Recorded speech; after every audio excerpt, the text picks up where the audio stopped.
Hello and welcome to the Conversation Weekly. I'm Nihal Al-Hadi in Toronto. And I am Dan Marino in San Francisco.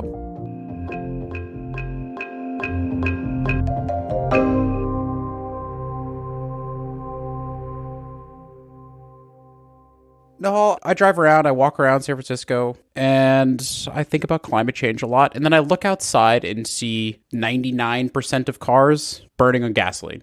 It makes me wonder how in the world we're going to get to a future that isn't entirely reliant on fossil fuels. Yeah, fossil fuels are so intrinsically woven into our lives, like energy consumption, as you mentioned, cars and gas and petrol, but also in plastics and industrial processes rely on fossil fuels. It's everywhere, right? And this is despite so much talk about the green future, renewable energy, we need to get rid of plastic straws. There's so much of that talk going on, yet here we are surrounded by oil products, oil derivatives, and everything else oil. Yeah, I think there's this cognitive dissonance between trying to address climate change and the fact that our dependence on oil and our demand for oil is only increasing. Last year, oil companies made over $200 billion US in profit. That is a record high. And if companies are still raking in the money, it begs the question, how are we going to fix this problem of being so dependent on oil? That's the challenge, right? So for this episode, I wanted to look at what it means to move on from oil, what countries are currently doing to transition away from oil and alternative energies that allow us to reduce our dependency on oil. How do we get to a post-oil future? And also, how realistic are these alternatives? My name is Caleb Wellum, and I'm an assistant professor of U.S. history at the University of Toronto in Mississauga, Canada. In his research, Caleb looks at the history and futures of oil. I asked him just how dependent we are on oil. I think the big picture summary is that the world remains highly dependent on oil. And I think it's important to say oil and fossil fuels generally, if we're concerned about a transition away from oil because of climate change being one of the driving factors, and thinking about natural gas and coal too is they're on a continuum with oil in terms of their contributions to climate change. So the world remains highly dependent on oil and fossil fuels more broadly.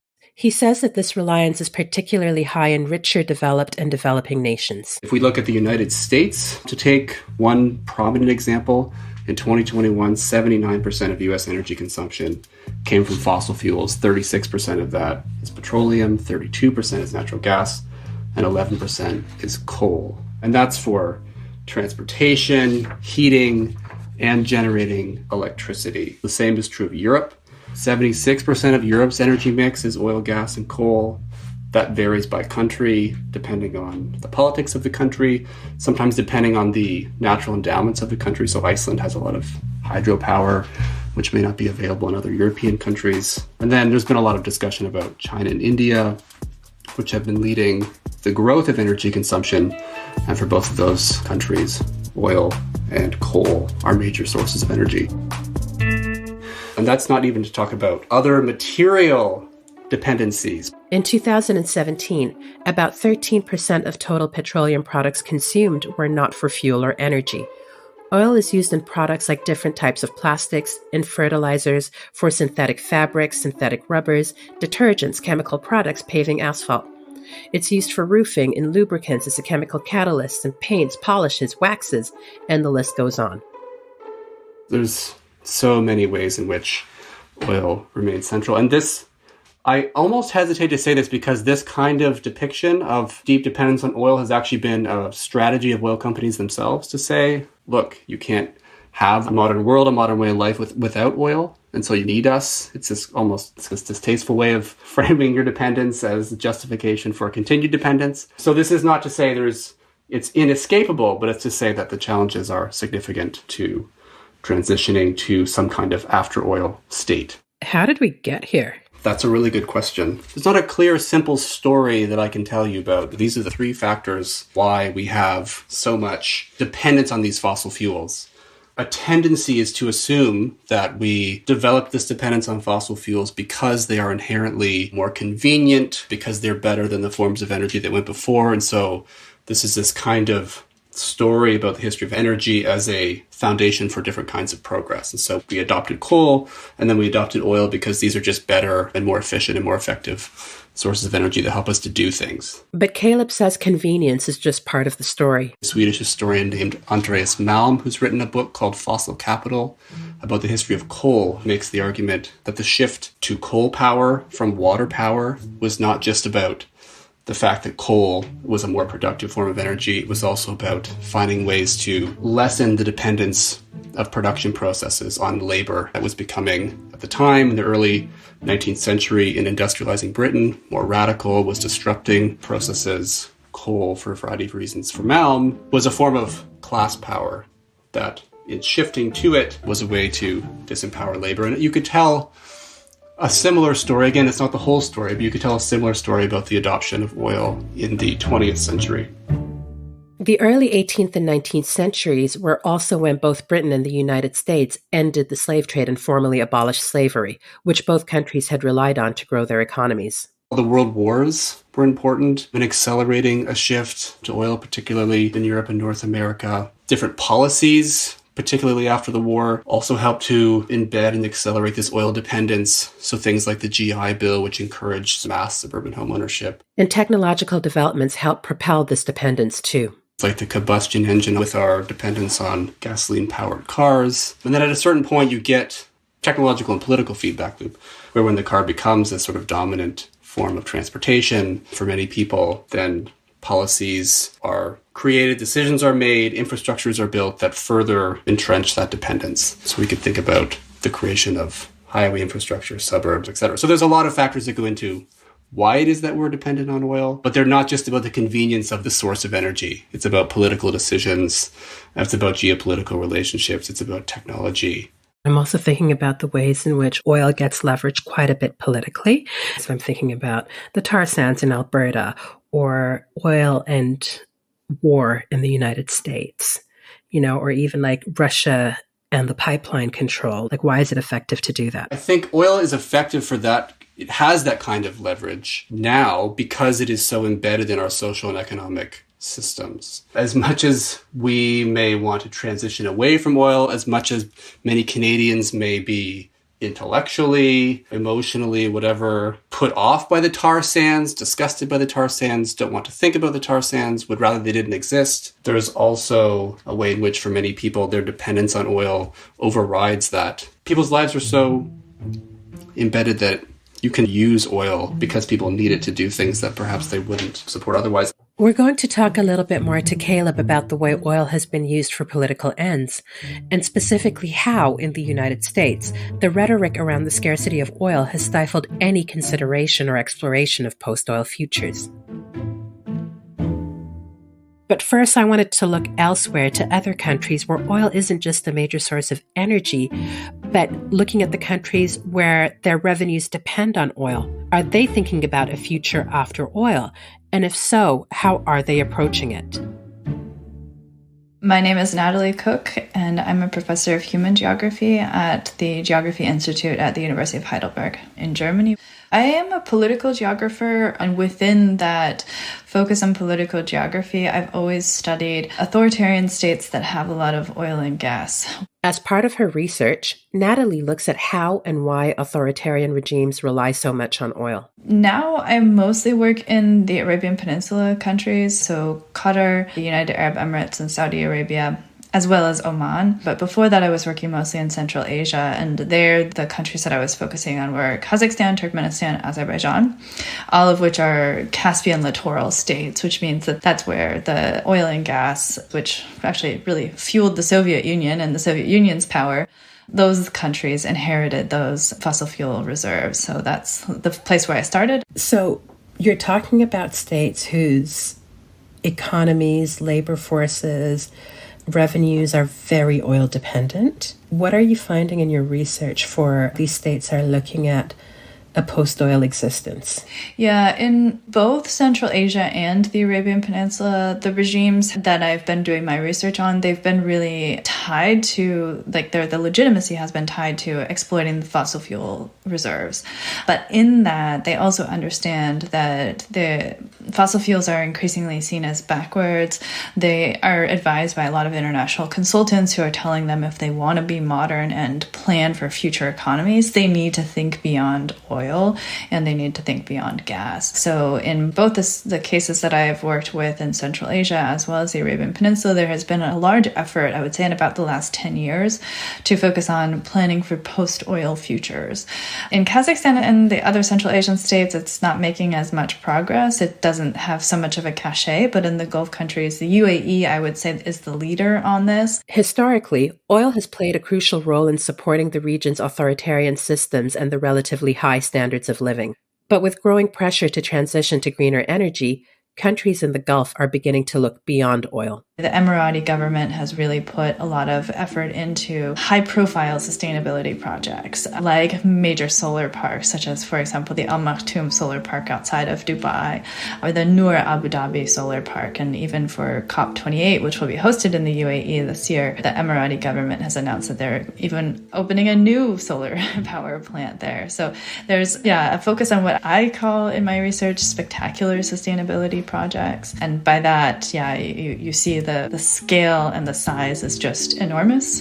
And that's what Spectacle does. It's supposed to attract a lot of attention because the outsized range of the project is really quite impressive.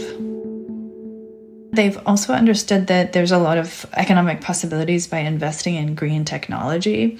And so there's a way to think about just the energy transition as an end in itself, as a kind of economic possibility for the future for these places, which have till now been heavily dependent on jobs attached to the oil industry or the gas industry. Arab Gulf states are looking to get into a variety of forms of alternative energy, among them hydrogen. Hydrogen is produced by splitting water into hydrogen and oxygen and can be used to power vehicles, generate electricity, and produce heat without carbon emissions. Leading the push for hydrogen is Germany, a major importer of energy. The German government is very keen on encouraging countries around the world to invest in hydrogen so that Germany can import that hydrogen. Leaders like Germany that want to green their industry, if you will, they depend on really large amounts of energy. So the idea in Germany and a number of other places that are dominated by a strong industrial sector is that hydrogen is really the only way to decarbonize those industries. Germany, as a major industrialized nation, imports about 60% of its energy from abroad.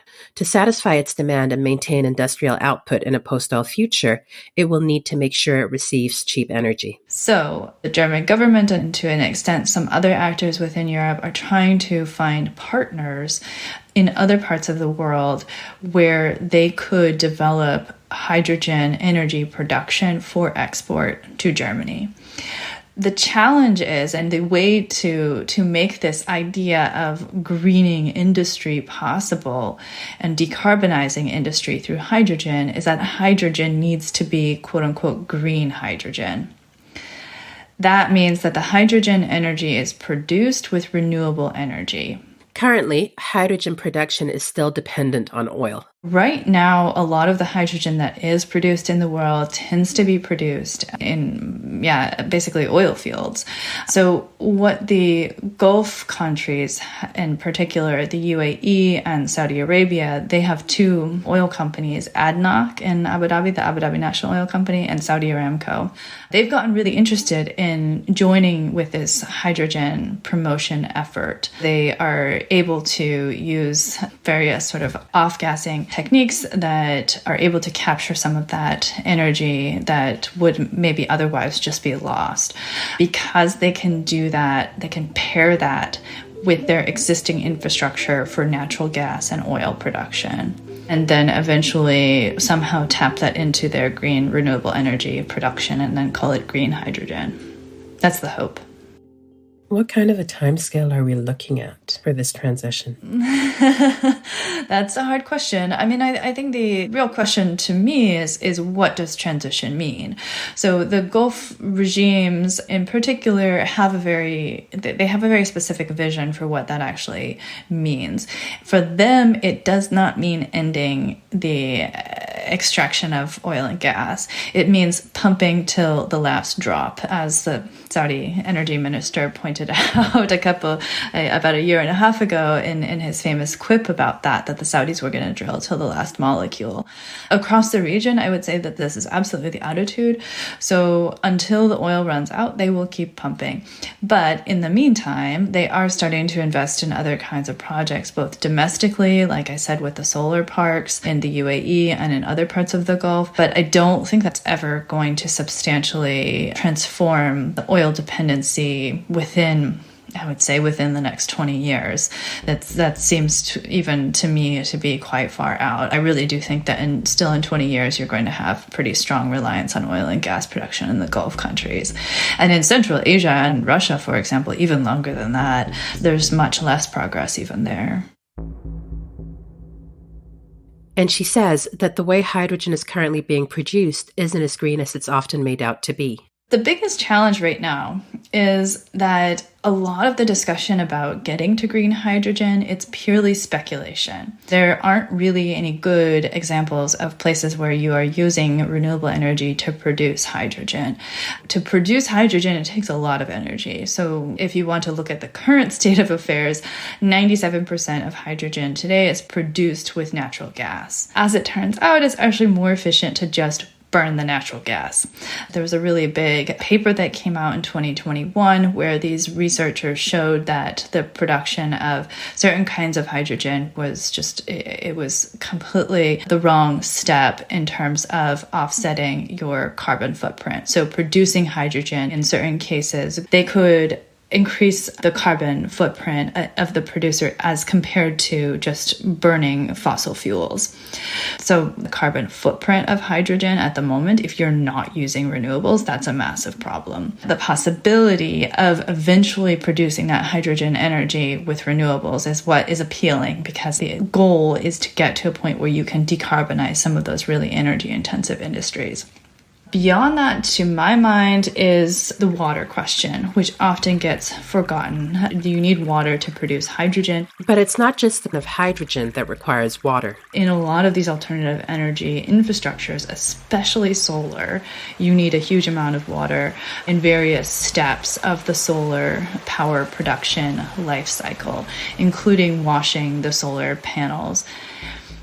The dream of a lot of these alternative energy projects is that you just put a bunch of solar panels in the desert. Unfortunately, that does not work if there is not water that can be used to maintain those solar panels. So in terms of the sustainability, it's a great idea in principle to have deserts serve as a good energy production spot. But if they don't have the water to keep those systems running, then it's just waste. Then there's just panels in a desert, and they are not necessarily producing anything. One example of this is a vast solar panel project in the Moroccan desert, where the government has installed the largest solar farm in the world. Morocco has invested a huge amount of money into its Noor solar parks, and Morocco is going through just a historic drought right now.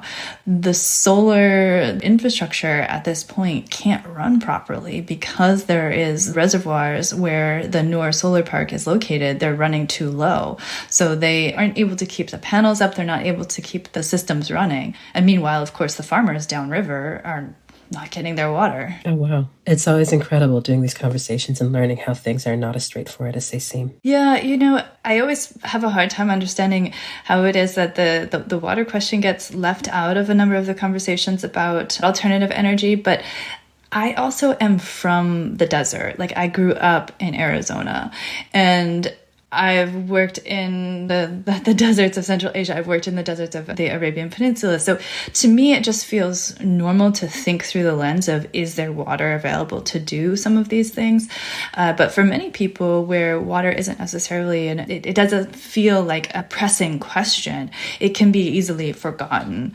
But once you start to see these projects, I visited Al Maktoum, the solar park in Dubai, in January last year, and it's truly remarkable. I mean, huge amounts of these solar panels are just sitting there unused or not able to produce because they're covered in dust. And then when you think about the fact that Dubai and most of the other Gulf countries are getting their water from desalination, which is an energy-intensive process in itself, then you are wasting energy, which is including burning natural gas to get desalinated water that's then being used to clean the panels. It's really a big wash in the end, if you will. Another big issue is that Germany and other industrialized countries haven't adapted their economies for the use of alternative energies yet. Making that change will require investing time and money so that their economies aren't based on energy-intensive industry. In the example of Germany, Germany has a very established industrial base. They don't have an interest in transforming that system. And I think what you saw with the German and European reaction to the Russian war in Ukraine in 2022 is that the panic set in because they realized that the entire economy is based on really heavy energy use for industry. So this is not going to change. They are not interested in changing this. It was just almost taboo just to mention in the context of the energy crisis that perhaps industry should be reconsidered. That's not really a topic for political discussion.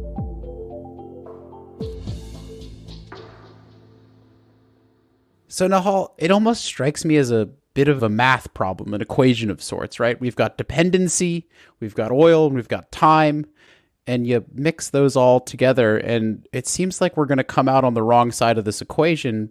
Am I missing something? Is there something else here that can really accelerate this change in a sustainable way? Yeah, when you talk about it like a math equation, you have a lot of factors that go into it. But the thing that's missing is political will. It's one thing to want to move to a post-oil future.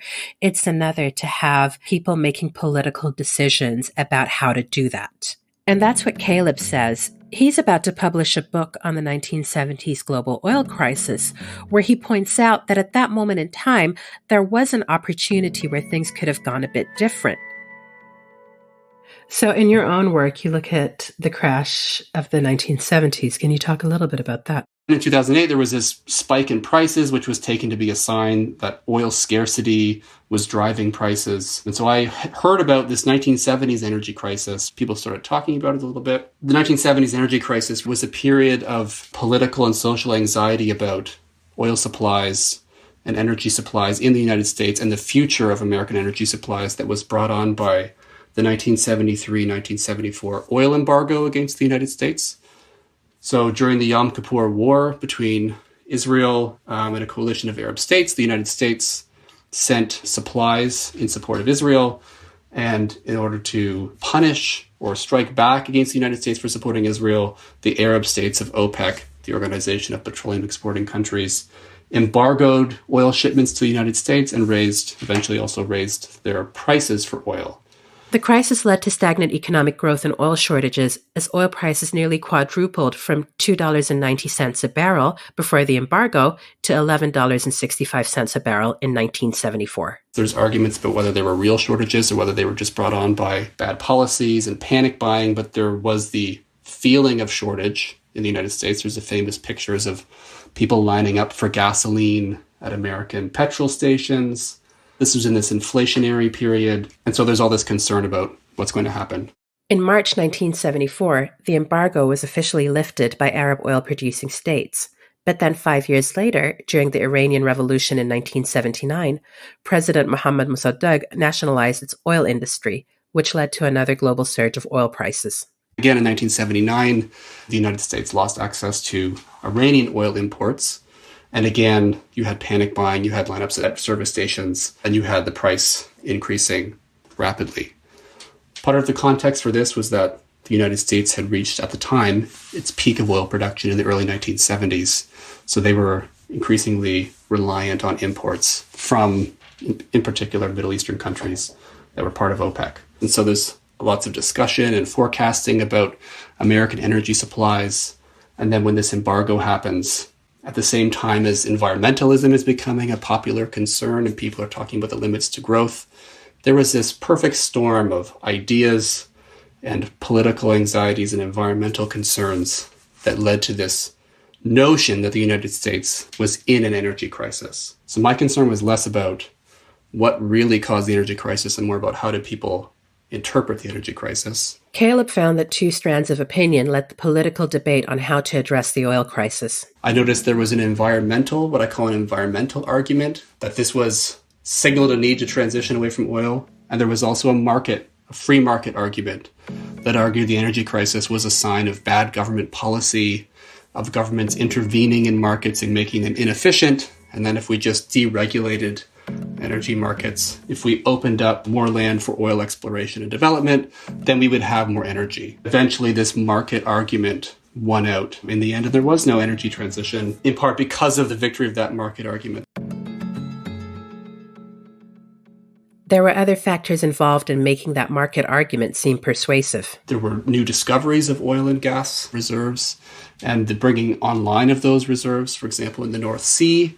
And so the environmentalist argument that this was a sign of the limits to growth was discredited by the discovery of more resources. But Caleb says that a major reason those in favor of the market argument won the debate was because they were able to convince the public that oil was integral to the American way of life. There was a populist response, which very much echoes our current populist politics around energy, what I call a petro-populist response, that basically argued, look, Americans, we need cheap oil. Our lives as constructed after the Second World War are predicated on access to cheap and abundant oil. Without it, we can't get to our jobs. We can't afford to heat our homes.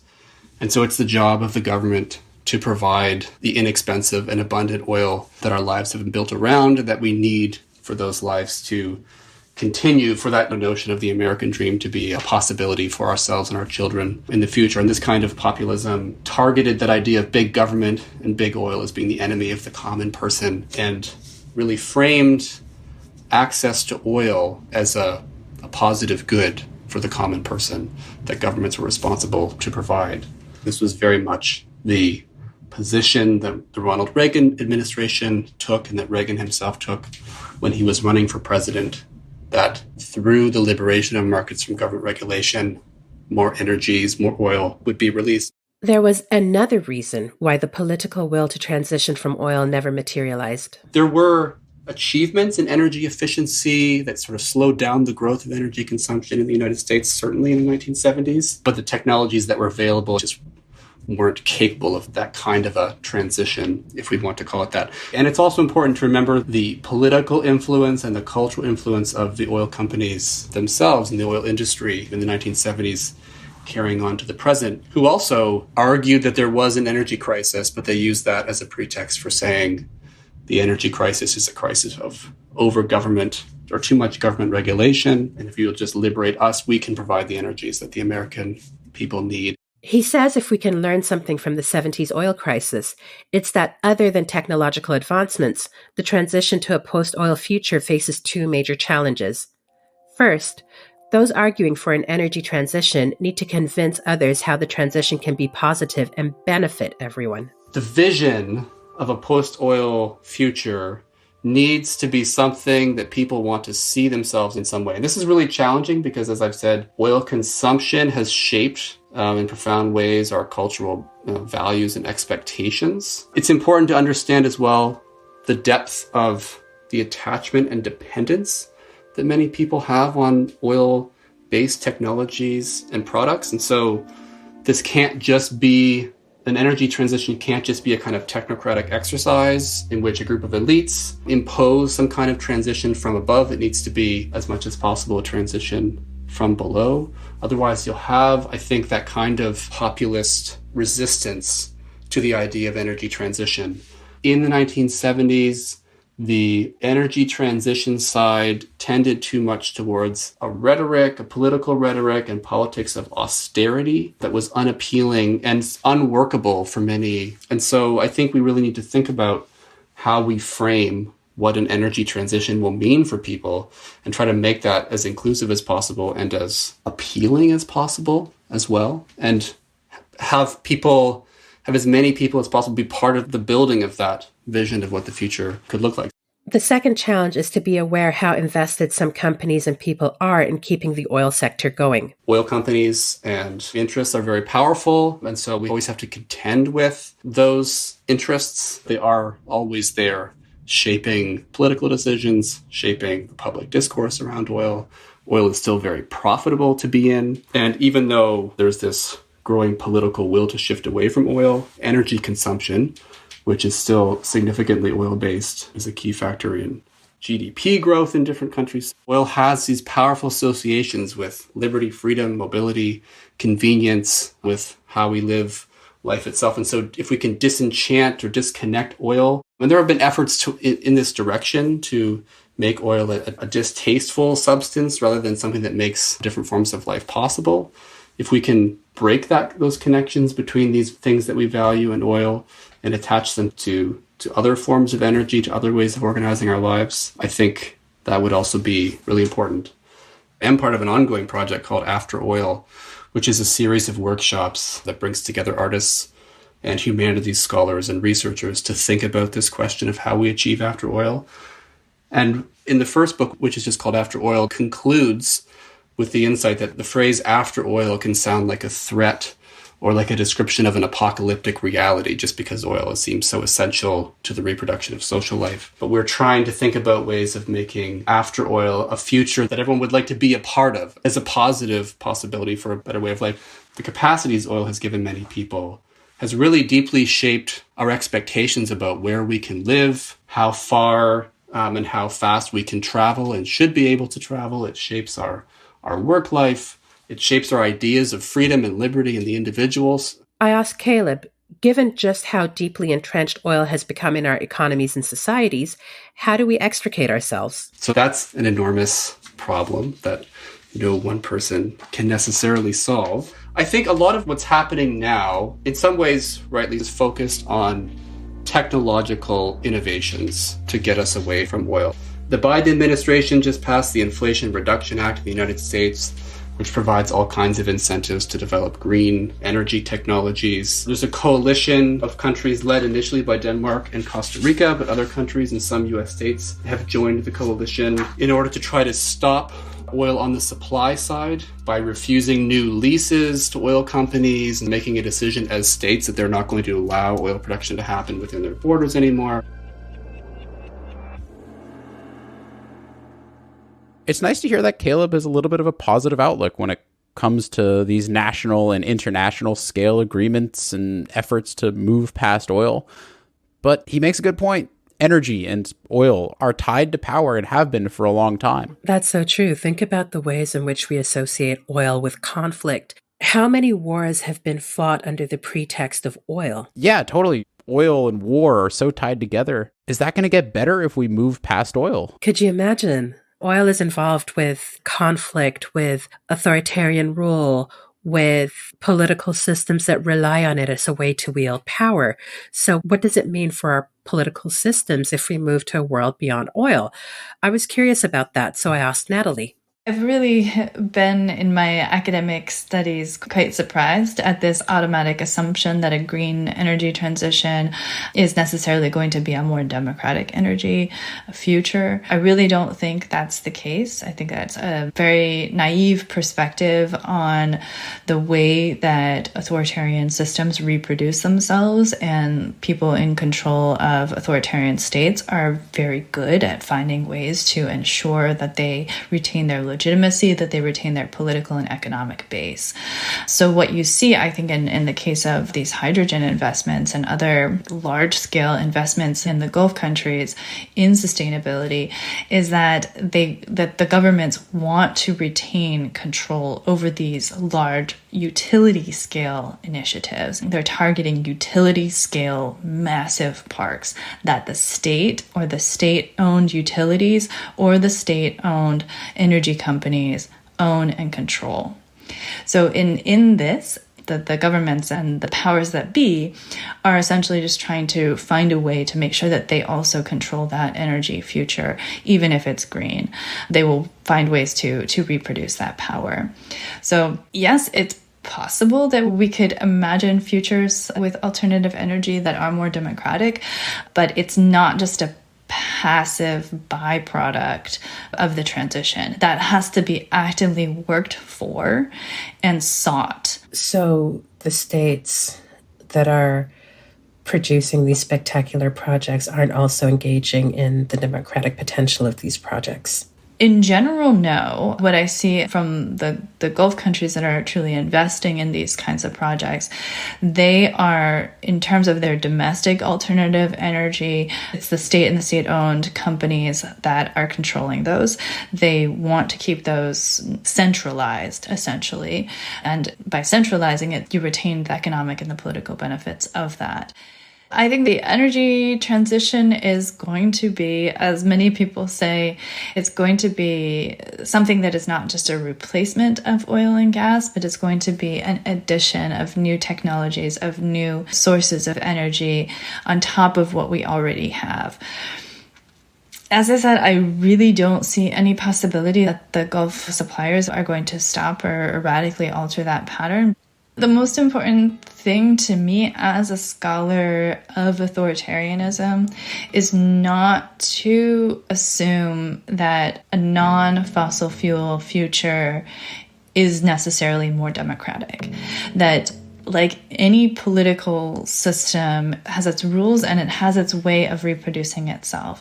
So the authoritarian states around the world know this very well, and they are certainly not going to just let a renewable energy future transform their hold on power.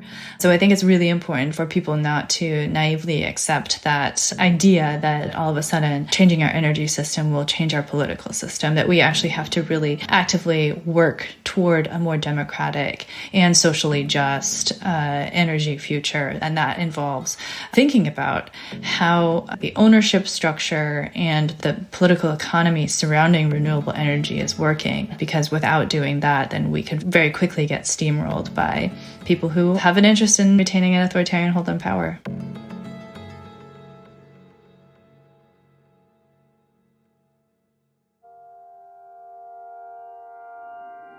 That's it for this episode.